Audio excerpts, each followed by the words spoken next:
अस्सलाम वालेकुम।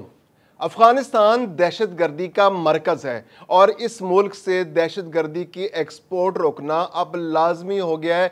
यानी अफगानिस्तान से आस पास के ममालिक की सलामती को शदीद ख़तरा है, क्योंकि अफगानिस्तान दहशतगर्दी का मरकज़ है और यहाँ से ट्रेनिंग हासिल करके दहशतगर्द पड़ोसी मुल्कों में जाकर हालात ख़राब कर रहे हैं। ये अमेरिका कहता था पहले, लेकिन अब एक नया इत्तेहाद मुल्कों का बना है जिन्होंने बिल्कुल क्लियर अफगानिस्तान पर वाज़े कर दिया है कि भाई अब दहशतगर्दी के खिलाफ जंग अमेरिका नहीं बल्कि एक और इत्तेहाद करेगा, और वो इत्तेहाद है पाकिस्तान, चीन, रूस और ईरान का इत्तेहाद। इन चारों मुल्कों ने मिलकर बैठकर फैसला किया है कि अफगानिस्तान को अब मौका नहीं दिया जाएगा कि वहां से दहशतगर्द ट्रेनिंग के बाद पड़ोसी मुल्कों में दाखिल हो। पाकिस्तान की सरहद भी अफगानिस्तान से मिलती है और पाकिस्तान में दहशतगर्दी तमाम की तमाम अफगानिस्तान से एक्सपोर्ट हो रही है।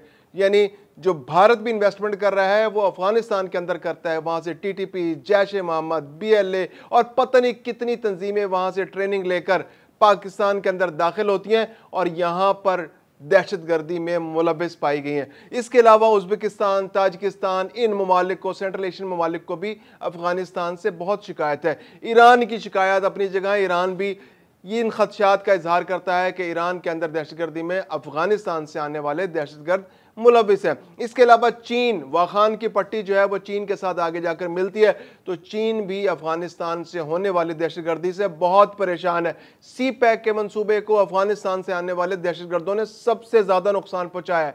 तो ये चार ममालिक, रूस, चीन, पाकिस्तान और ईरान, ये चारों सराउंड करते हैं अफगानिस्तान को। तो इन चार मुल्कों ने एक मेज पर बैठकर फैसला किया है कि अब अफगानिस्तान को दहशतगर्दी का मरकज नहीं बनने दिया जाएगा। इस मुल्क के अंदर पिछले 45 साल से अमेरिका का आना जाना लगा हुआ है। 1980 में जो रूस के खिलाफ एक जंग शुरू हुई थी उसमें भी अमेरिकन इंटरेस्ट बहुत ज़्यादा था। अमेरिकन असला, अमेरिकन जो फौजी, फिर आसपास से मुजाहिदीन वो यहाँ आए, फिर अमेरिका की निगरानी में, अमेरिका की सरपरस्ती में, और अमेरिका ने बहुत ज़्यादा उस जो जंग को सपोर्ट किया। 1988 में वो जंग खत्म हो गई। फिर उसके बाद तालिबान रजीम आए और इब्तदान तालिबान रजीम को भी अमेरिका की तायद हासिल थी। इसके बाद ठीक है, तालिबान उनके खिलाफ हो गए और तालिबान से अमेरिका दूर हट गया, और फिर वॉर अगेंस्ट टेरर के नाम पर एक जंग अफगानिस्तान पर अमेरिका ने 2001 में मुसल्लत की और वो 2021 तक तकरीबन 20 साल तक जारी रही, और अब 4 साल तक से तालिबान की हुकूमत है अफगानिस्तान के अंदर। अब अमेरिका की एक दफ़ा फिर दोबारा नीयत ख़राब हो रही है कि दोबारा से अफगानिस्तान के अंदर पेनिट्रेट किया जाए, अफगानिस्तान के अंदर दाखिल हुआ जाए। अफगानिस्तान के अंदर जो बगराम एयरबेस था वो उसको बहुत याद आ रहा है, क्योंकि बगराम एयरबेस जो है एक बहुत बड़ा एयरपोर्ट था, एयरबेस था। यूँ कहिए कि दुनिया का सबसे बड़ा एयरबेस था जहाँ से तैयारों की आमदोरफ्त, फ़िज़ाइया थी, बहुत बड़ा ऑपरेशन फ़िज़ाइया का वहाँ से हो रहा था। फिर बगराम एयरबेस की एक बहुत बड़ी सिग्निफिकेंस है कि बगराम एयरबेस पे बैठ के ना सिर्फ जो सेंट्रल एशियन स्टेट्स हैं उनको मॉनिटर किया जा सकता है, ताजिकिस्तान, उज़्बेकिस्तान, कज़ाकिस्तान, अज़रबैजान, उनके अंदर अफगानिस्तान से बैठ के आप उनको मार कर सकते हैं। फिर रूस बहुत करीब है।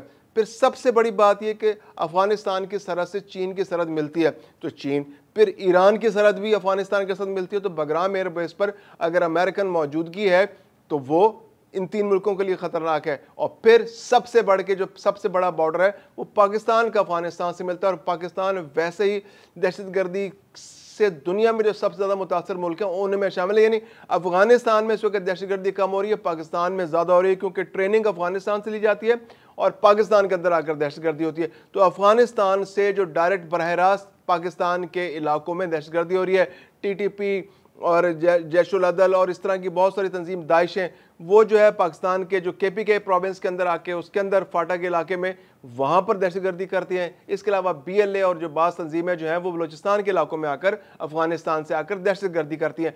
भारत की भी बहुत ज़्यादा इन्वेस्टमेंट इसके अंदर है कि भारत जो है वहाँ दहशतगर्दी को सपोर्ट करता है, फंड करता है, और पाकिस्तान के इलाकों में दहशतगर्दी करके यहाँ की सिक्योरिटी के खदशात पैदा करता है, और सी पैक के दुश्मन है यहाँ पर।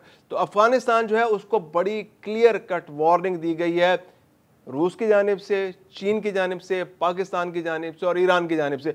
ये एक नया ब्लॉक बन रहा है इस रीजन के अंदर और अफगानिस्तान के पास कोई ऑप्शन नहीं है कि वो इस ब्लॉक का हिस्सा बन जाए या फिर इस ब्लॉक की बात तस्लीम करे, क्योंकि अगर अमेरिका इस इलाके में आता है तो इन 4 मुल्कों ने बिल्कुल क्लियर वाज़ेह कर दिया है अफगानिस्तान पर भी और आसपास के मुल्कों पर भी कि अब अमेरिका का कोई अड्डा अफगानिस्तान या उसके आसपास के मुल्कों में नहीं बनेगा। कोई मुल्क सोच ले कि उसने अब अमेरिका को कोई अड्डा नहीं देना। तो ये बहुत क्लियर सूरत हाल होगी। जैसे मशरिक वस्ता के अंदर बहुत तेज़ी से सूरत हाल तब्दील हो रही है। पाकिस्तान और सऊदी अरब के दरमियान जो एग्रीमेंट हुआ है और जो खलीज ताउन कौंसिल के ममालिक हैं वो भी दिफा के लिए पाकिस्तान की जानिब देख रहे हैं। तो उस सारी सिचुएशन के अंदर रूस, चीन, ईरान और पाकिस्तान का एक साथ बैठना, ईरान भी अब जो उस पर हालिया इसराइल ने हमले किए उसके बाद उसके इंटरेस्ट भी चेंज हुए हैं। अब वो जो बैनुल अक़वामी सतह पर अपना रोल देख रहा था उससे उसने रोल कम करके अब इलाकाई सतह पर उसने अपना रोल देखना शुरू कर दिया है। वो चाह रहा है कि पड़ोसी मुल्कों के साथ उसके ताल्लुकात बेहतर हों,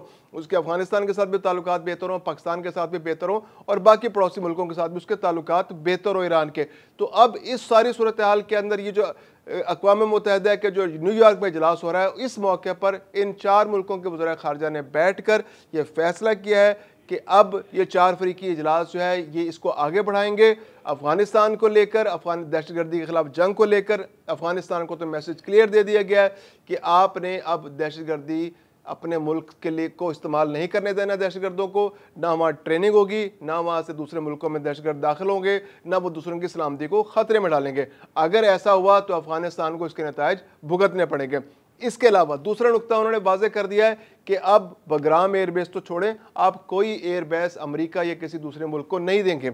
न सिर्फ अफ़गानिस्तान बल्कि आस पास के ममालिक भी अब कोई बेस इस इलाके के अमन को ख़तरे में डालने के लिए, इसकी जो डेमोग्राफी को चेंज करने के लिए या इसके पॉलिटिकल सिचुएशन को चेंज करने के लिए अब अपनी लैंड कोई किसी अमरीकी या ऐसे किसी मुल्क को या नेटो को नहीं देगा, क्योंकि वो जब भी यहाँ पर आते हैं तो हालात ख़राब करते हैं और के हालात ख़राब होते हैं और वो कई दहाइयों तक हालात ख़राब रहते हैं। जैसे अफ़गानिस्तान में 1980 से जो हालात ख़राब हैं वो आज तक ख़राब है और संभलने का नाम नहीं ले रहे और आस पास के तमाम ममालिक के अंदर दहशतगर्दी की लहर बहुत तेज़ी से जा रही है। वो कभी कम होती है, उस पर कंट्रोल पाया जाता है, तो फिर वो किसी नई सूरत में उभर कर सामने आ जाती है।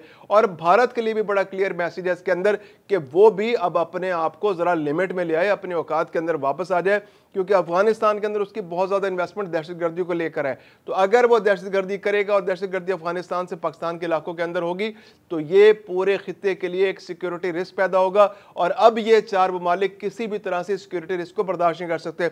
ईरान भी जो इसराइल के हमले के बाद भारत के रवैये से बहुत शाख किया, क्योंकि ईरान जो है भारत के साथ बहुत करीबी उसकी पार्टनरशिप थी और इतनी ज़्यादा पार्टनरशिप हो गई थी कि वो पाकिस्तान पर भारत को तरजीह देने लग गया था।